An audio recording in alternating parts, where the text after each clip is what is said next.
I'm delighted to welcome John Ryan, the writer and podcaster of teamhandballnews.com in the US. This site gives a great insight into handball in the United States and also worldwide. It's probably the biggest independent handball site in English, and it's clear that John has a real passion for handball. So, John, you've been involved in handball since 1984. Can you take us through a bit of your journey? Sure. I was first introduced to handball at the Air Force Academy. That's like, I guess, our Sandhurst for the Air Force. And I played it in intramurals and then for our club team that competes against other college club teams. And that was my first introduction. After I graduated, I continued to play with a club team in California, and eventually made my way to the national team. And I participated in the 93 World Championships, which was a big eye-opener for me as to what handball was like in the world. And then I think the other big thing that happened to me is I got assigned to a NATO office in Paris. And so I had the opportunity to live 5 years in Paris. I played 1 year with Levallois, a club team. But more importantly, I had an opportunity to watch a lot of handball, which was simply impossible in the United States at that time. And it really opened my eyes to what a great sport handball was in Europe and got me thinking about the possibilities of what the U.S. could do. So that's a quick and dirty of my handball background, I guess. Yeah, and of course, as well, you have actually played against a Scottish club team before when they were on tour to West Point Military Academy. So that must have been quite interesting as well. That was interesting. And I want to say it was 98 or 99, maybe 2000. And basically, Trist 77, they seemed very similar to a typical U.S. club team at the time. Roughly about the same skill levels, a bunch of guys that loved handball. I don't remember who I talked to, but I really enjoyed chatting with them a little bit about handball in Scotland and what it was like. Gave me probably just enough information to be dangerous to think it's just like the U.S., except much smaller and focused, I guess. I think it's now actually in the legends of the Triest Handball Club, that trip. So it was certainly very interesting for the players as well. So the US teams have had access to the Olympics previously as a result of the USA hosting the 1984 Olympics in Los Angeles, of course, in 1996 in Atlanta, and now with Los Angeles coming up in 2028. How do you feel those sort of events have given a boost to handball in the United States? So certainly Olympics have always given our sport a little boost, in particular being on TV and an opportunity to showcase the sport. I will say that back in the 70s and 80s, the U.S. was actually good enough to qualify on our own some of the time. And that was partly because Argentina and Brazil really hadn't developed their programs yet. But as you said, of course, in 84 and 96, it was guaranteed that we were going to be, because we were the host nation, and we've got that coming up in 2028. It can be a little bit of a distraction sometimes, though, from the actual developing of the team. And I think we were going to delve into that a little bit. Yeah. So that's one of the things I was going to ask. It's obviously something we think about as well, because obviously sometimes to increase the profile of handball, you do want that performance side, you do want the big events, but it sometimes starts to get in the way, perhaps, of a little bit of the longer term development. And obviously in the US, it's a big country, so development is a tough task. So do you think it compromises perhaps maybe the development because of having these sort of big events and performance programs? Yeah, it does, because from my perspective, they are two distinct tasks. Now, ideally, we would like to be like, say, France or Germany, where we already have the sport developed, and the players that are being developed in the club teams from youth to young adult to all the way up to pro club teams, they have that development already established. They don't need to go find players. They already have players. It's a matter of selecting the right ones for your national team to compete with. And whether it be the US or Australia or the UK, when the Olympics was hosted in 2012, it's a different dimension to say, hey, you've got to put together a team to compete at the Olympics. And you don't really have the development already established. So you have to develop a quick fix program, if you will. Yeah, and I think we saw that as well in London 2012, because obviously you have to reach a high level, but you also want to bring the development up. So it's hard to resist including dual nationals. So, and obviously within the British teams, we had a lot of dual nationals in London 2012. So I guess it's a kind of sticking plaster to sort of get you through that, but you're hoping to then have a boost to those development programs and bring some people through who are truly have come through the US system, if you like. Yeah, but the problem with the US is historically we've had very few athletes come up from our club system. And frankly, it's because we really didn't have much of a club system, certainly at the younger ages. And what we did, because it was so small, when they were placed in a position of competing against great athletes from other sports that were being introduced to sport, introduced to handball, it was only a matter of time before those athletes acquired the handball skills to combine with the raw athletic talent that they would beat out some of our athletes that had developed at a younger age. Yeah. Do you think that obviously there's quite a difference between the kind of club system, which is predominant in Europe, and then a sort of more franchise sports system in America with, American football, basketball, and baseball? I mean, does it make it then difficult to then just bring a new sport in? Obviously, we have these challenges here, but I would imagine it being much more difficult even in the US because of that type of system is used. It is. The way the US is structured, and the best that I can tell, we are the only nation structured like that. Canada is a little bit like us with their sports being tied to the schools, not quite as strong as it is in the US, but we don't really have a club system like they have in Europe. Most of our sports, you play it for your school. That's changed some. We do have more club sports, in particularly soccer or football, as you guys like to call it. There are more club sports, and the clubs are becoming more important. But even still, these clubs are not the equivalent of, certainly not the equivalent of the club team in France that I played with.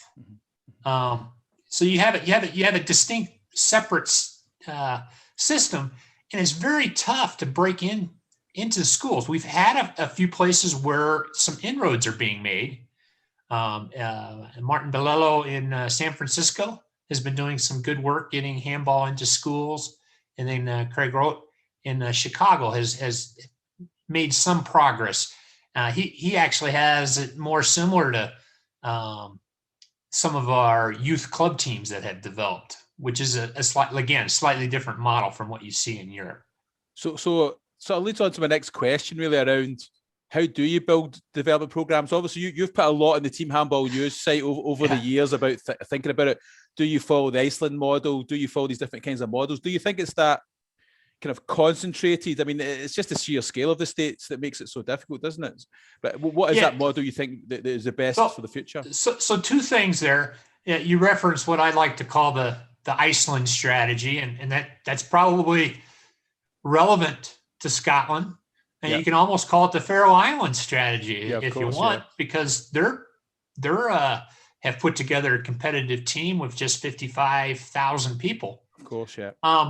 Yeah, if you focus your efforts in one location, in theory, you can do what Iceland or what some of the other smaller countries have been able to do in terms of developing a program. You're not spreading everything out throughout the countryside, and you can by that, getting a critical mass, you can get together some good teams.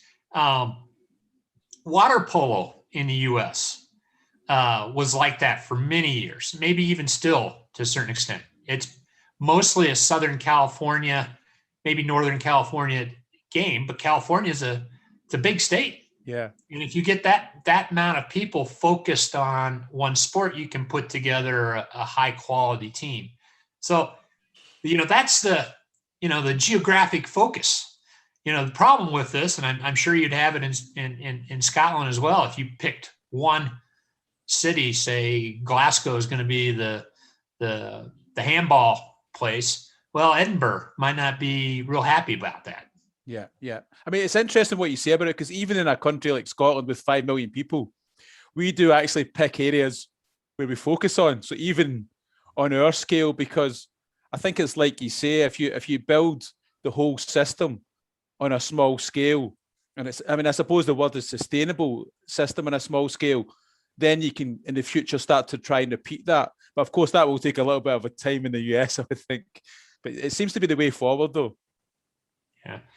The other aspect, I think you also you may want to focus on one particular age group, and this results in a lot of arguments, especially from Europeans that come over to the U.S. and they've seen their great club system and how it works.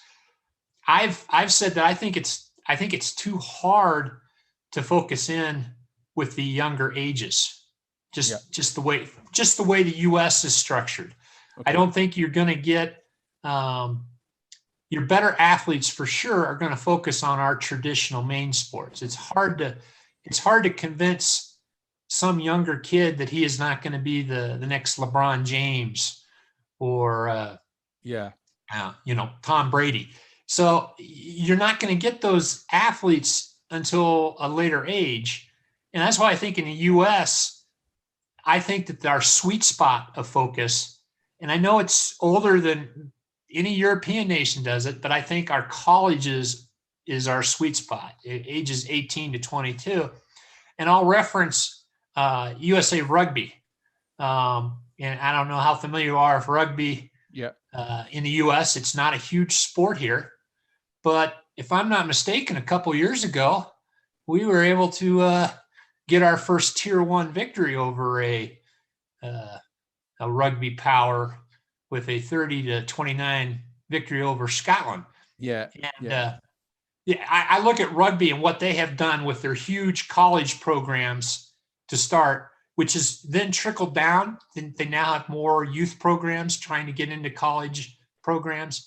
And then our college programs are strong enough that we are getting a few athletes every year that the pro rugby clubs are saying, hey, this guy's a pretty good athlete. He's only been playing for 2 or 3 years. I'm going to give him a shot with my club team because I think he has a lot of potential. Yeah, I mean, certainly I agree. I think that the US rugby really has reached a good level, and it's probably not extensive. And I'm sure it's been a lot of work over the years, but I suppose you're playing to your strengths by going for the 18 to 22, because obviously the college university system in the US is really good. The athletics facilities, the quality of the athletes in that system are really good. So it probably does play to your strengths to make that focus. Yeah, just to further elaborate though, and I'm not sure. I see where I don't know if it's English rugby and Scottish rugby both getting into the college system.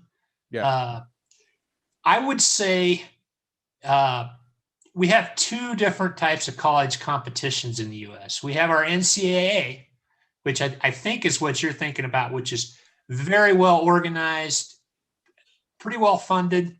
A lot of kids will get college scholarships to 10 universities. Yeah. That's for our big sports. Okay. And well, I would like to think handball is as big as water polo and some of those others, but we're not. But there's also club competition sports where the funding is nowhere near that level, but there's still a lot of quality athletes still looking to continue their competitive career. And for whatever reason, if you take the case of rugby, there are a lot of American football players that for one reason or another weren't suited for the highest level of American football, but they were guys with more endurance that could take a hit that were able to transition to rugby pretty well. Yeah. So I think you can have good college competition, not at a super high funded, but if you make it meaningful and worthwhile, I think it's a great sweet spot to focus on. Yeah, it's certainly a much better system than we have probably in our colleges and universities. Even the ones you're talking about that aren't well funded are probably perhaps a lot better funded even in sports than some of ours. One of the other areas that obviously we've seen this in around London, with it being such a large city, so many people have moved there. We in fact, there's a team that's almost exclusively Hungarians in London. So, that, and we've seen New York City have a team. I've seen them play in the sort of Super Globe Trophy in Saudi Arabia. I think that was last year or before COVID. What do you think of that? It's similar to what we're talking about around the performance. Is that a good way to build a sort of, if you like, an island of handball and then build out from there? Well, it does create a little bit of controversy, especially over time from when I played in the 90s to here we are in 2021. Over time, most of our clubs have gradually shifted to be more and more expat. Yeah. There was a time where we would have club teams that would be primarily American, and then we'd have a few expats rounding out the side. And over time, it's turned into the opposite, where our team is mostly expats with maybe a few Americans. So that changes a little bit the culture of the club. I mean, if you look at New York City, it looks like a great bunch of guys from all over the world, mingling together and sharing their common passion. And there's a lot to be said for that. But then there's also something to be said for the American focus, the American perspective. It's just a little bit different. And anytime you have a club, the dynamics of who's predominant on the club changes it a little bit. Yeah, I think we find the same situation. I mean, I think that in the bigger cities, we will find that obviously people have moved for work and they may be quite a good level amateur. So you will have that kind of dominance. And sometimes then you're not getting the youth coming through. So I suppose one of the things we like to say is, like Glasgow and Edinburgh in Scotland have got quite good clubs, but they also are predominantly students who came and then stayed after they finished their studies. But we need to try and encourage them to then help us build the youth system, if you like, around them as well. Well, and it's not so much that these expats don't want to have a full club experience like what they had in Europe with youth all the way to the senior team. It's just the navigating the American structures to create that sort of thing. That's tough for anybody.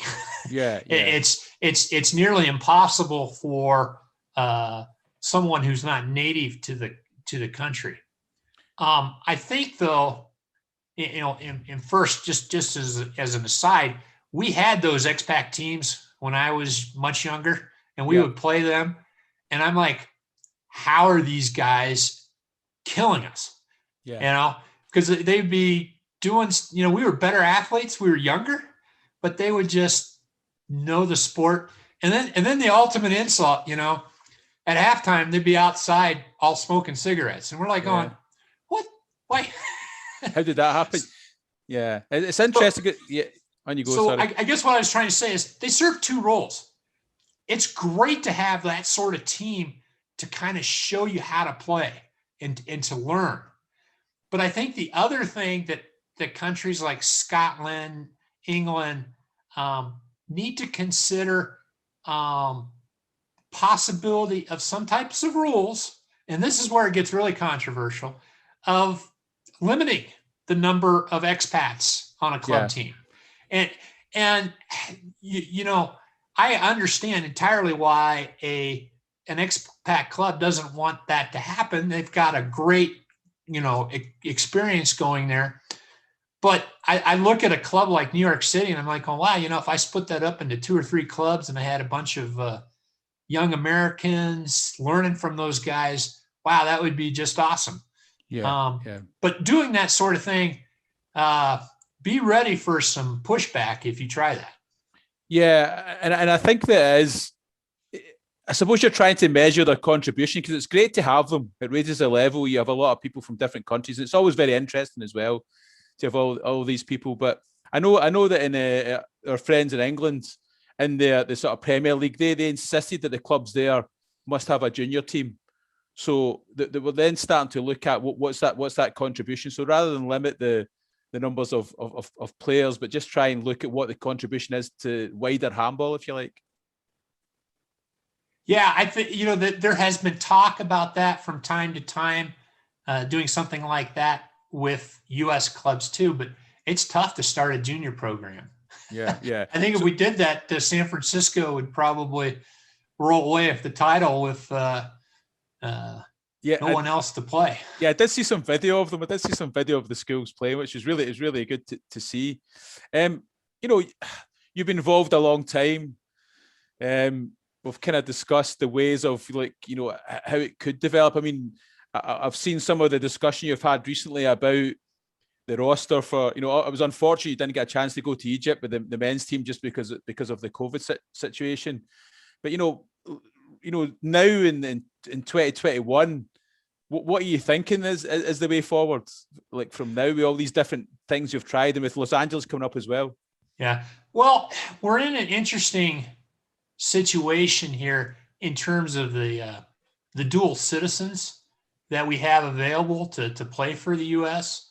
When I played, you know, right before the '93 World Championships, a guy from Sweden and Norway went to our training camp in Finland to try out, and they were good players. And I think the Swedish guy could have helped us a little bit at center back, but he wasn't like, neither of them were like better than us a huge amount. But if I look at our current situation now with the Americans that, you know, grew up overseas playing handball, we have, if it's not a golden generation for the men, it's a silver generation. We've got several quality athletes playing professional at a lower level that clearly are the best players.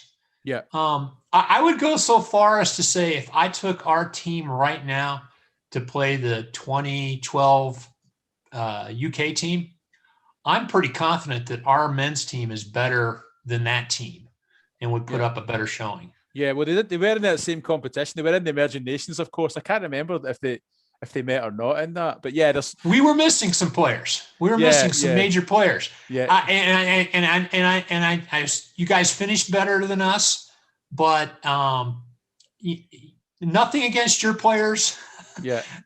I've seen our guys play a lot. You know, the Hooter brothers are playing in one of the best teams in the second division in Germany. Second division Germany. We got a goalkeeper for a top club in Hungary.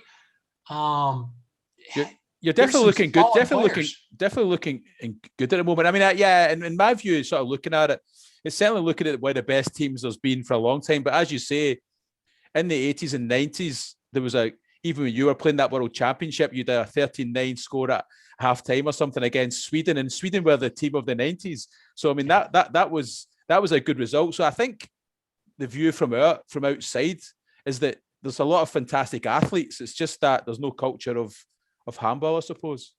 Yeah, it's an interesting situation because we do have the athletes. It is possible to have a very focused, structured program to take a small group of athletes and turn them into handball players. Yeah. You can have varying levels of success for that.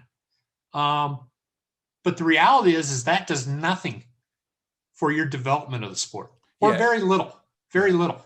Yeah, it's just a short-term program, isn't it? And I suppose that's what I'm trying to get a little bit as well. You probably need a parallel path, don't you? You've got a short-term program for the performance, but you've got a long-term program like the stuff that's going on in Detroit, the stuff that's going on in San Francisco that is going to be there in 20 and 30 years' time as well. Yeah. The way I look at it is with the men, because we have so many quality dual citizens, there's less pressure, I think, for us to go out and have an expensive short-term program to train up a bunch of guys. Yeah. Like I said, you can do that, but it costs money. Right now, it'd take a while. Even if you were able to get those great athletes, it would take them a while for them to earn roster spots with the current team we have, against them, which would be a tough situation. Yeah. With the U.S. women, however, and it's no knock to the women, that hardworking women that we have playing for us now. We just don't have the same number of dual citizens in terms of quantity and quality to be competitive. So I'm not sure what the plan will be for the U.S. women. We've got a lot of great athletes, and we could do that. We could set up a program. We could send some of our athletes overseas to some of the top clubs that the foreign club handball has helped us with. But that's going to take some resources, and it's going to take some time. Yeah, and it's an interest. We mentioned Iceland earlier, and obviously Iceland certainly as a men's national team have been very successful, perhaps over the past 20 years. But again, they've almost sent their players out to the Bundesliga. So if you look at the men's sort of national team, a lot of them will be playing in the top teams in Europe, particularly Germany. So I guess it's a valid model that you have certainly on the men's side at the moment as an approach to dealing with that performance side. I think, well, again, it's a little bit convoluted in that most of the guys that we've been sending to the top clubs have already been in Europe playing at a lower level. They had potential and they were sent on. We sent a couple of older guys over. We haven't yet had like a young guy, like in his early 20s come over yet. So I'm really interested to see how that progresses. I would also, now we talk about it, I think what the Forum Club Handball has done with some of our top prospects and giving them a little push, I have suggested that this should be open to other countries. And I know the U.S. is a great market. And of course, I want USA Handball to succeed. And I think the whole world does. If handball became something in the U.S., it would be help everybody. But I've also said, if there was a great player from Canada or a great player from Scotland, why not give that person a little bit of extra help finding a good club with a good training program? And perfect example would be Bevan Calvert with Australia. Yeah, he did it all on his own, finding a place to play. But in particular, if somebody is a quality athlete and they're left-handed, there is a laundry list of guys from strange countries being given, strange from the standpoint they're not handball countries, being given a little extra help to develop overseas because teams need that type of player.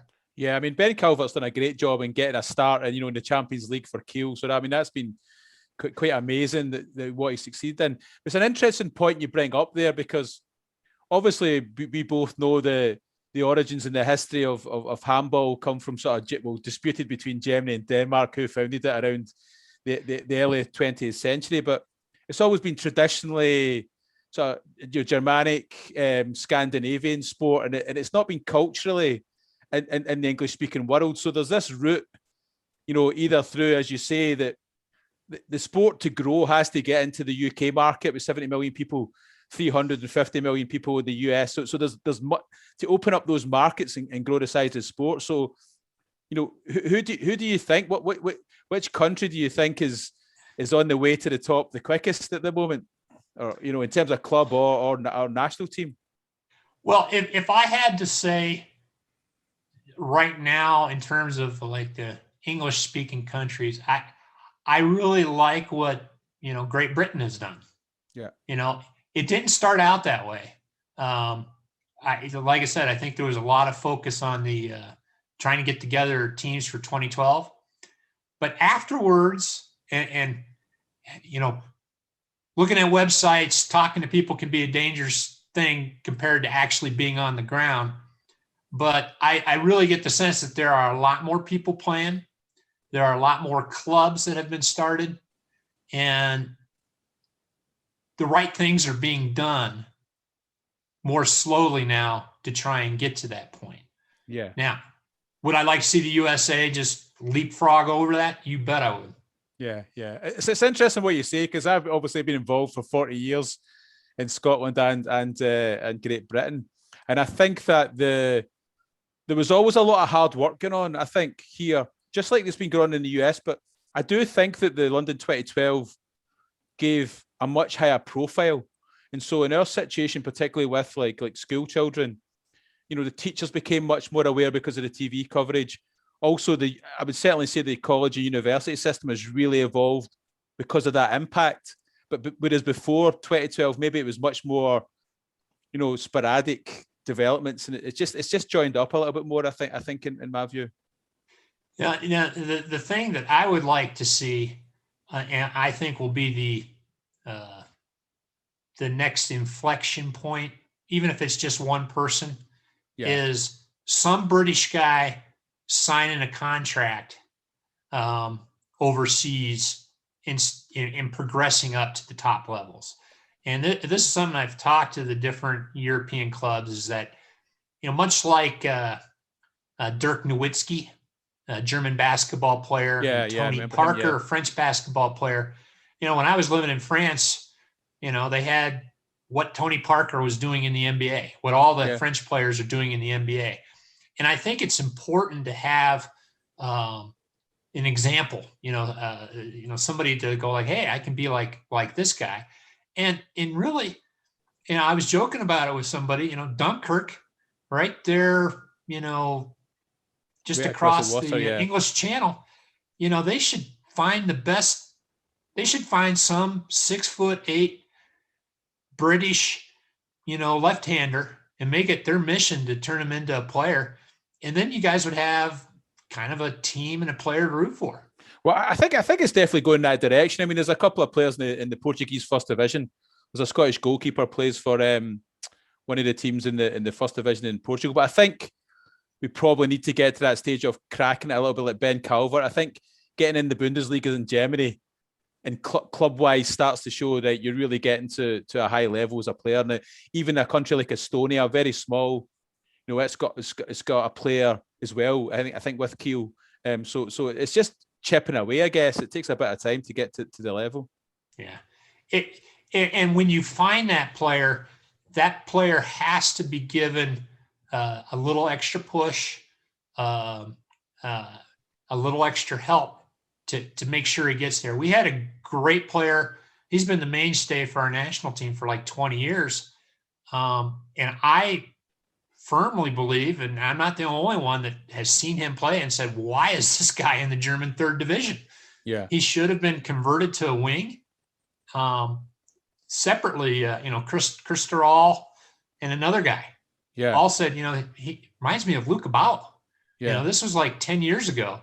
And we just never took advantage, really. We never took advantage of that. And it's something where you need an agent, you need just a little bit of extra guidance to put somebody on the right path.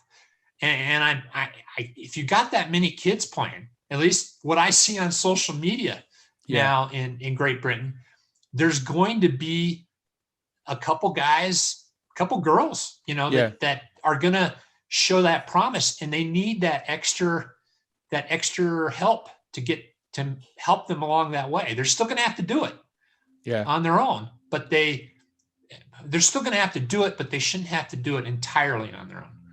One of the things that we sort of mentioned before we'd actually met today about the Commonwealth and it's something I'm involved in, trying to get the Commonwealth handball going, and potentially there's a link in there with the US as well. And I know it's quite a lot of the guys in the Caribbean who are trying to like develop handball there. I mean, is there something, do you think, like that we can do ourselves, or is it? I mean, I definitely think it needs a bit of financial input. I know there's been a bit of investment from the IHF at the moment in preparation for the 2028 Olympics, and John Briot, the former president of the EHF, has been involved in that project. I mean, is there something we can do to help ourselves, or what do you think it needs to sort of take that forward in English-speaking world? Well, you know, the Commonwealth represents quite a few nations. Yeah. Yeah. How many is it total? Well, I think in the IHF members, it's about 52, 53 IHF members now. So you know, Dr. Mustafa, he's been president for a long time.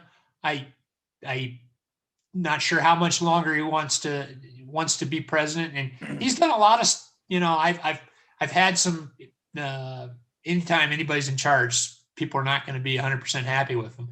But, you know, some of the things they've done with the IHF trophy in particular have been really great for Commonwealth nations.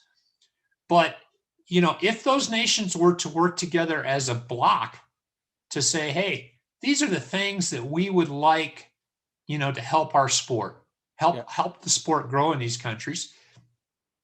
Politically, there's a little weight behind that, especially if we're going to have, you know, a presidential election in another 4 years where a new IHF president is going to come on board. What are some of the things that those nations have in common they would like to see? Continue the great work with English language broadcasts and maybe expand it. Maybe support for television production for different competitions, like for the emerging nations. You know, make sure that we have a production level that can go back to people. It's great that can be streamed, but, you know, English language commentary also helps. Maybe there should be a Commonwealth handball tournament. Well, I've created bulletin board material that the US can beat. You can just build on. I don't think after that previous fight we had, we may let us in that easily. I think, yeah. I mean, watch this space. I do think there's some progress there. I mean, certainly in my view, when we were involved with the Commonwealth, when I was involved in the 90s, there wasn't so many countries.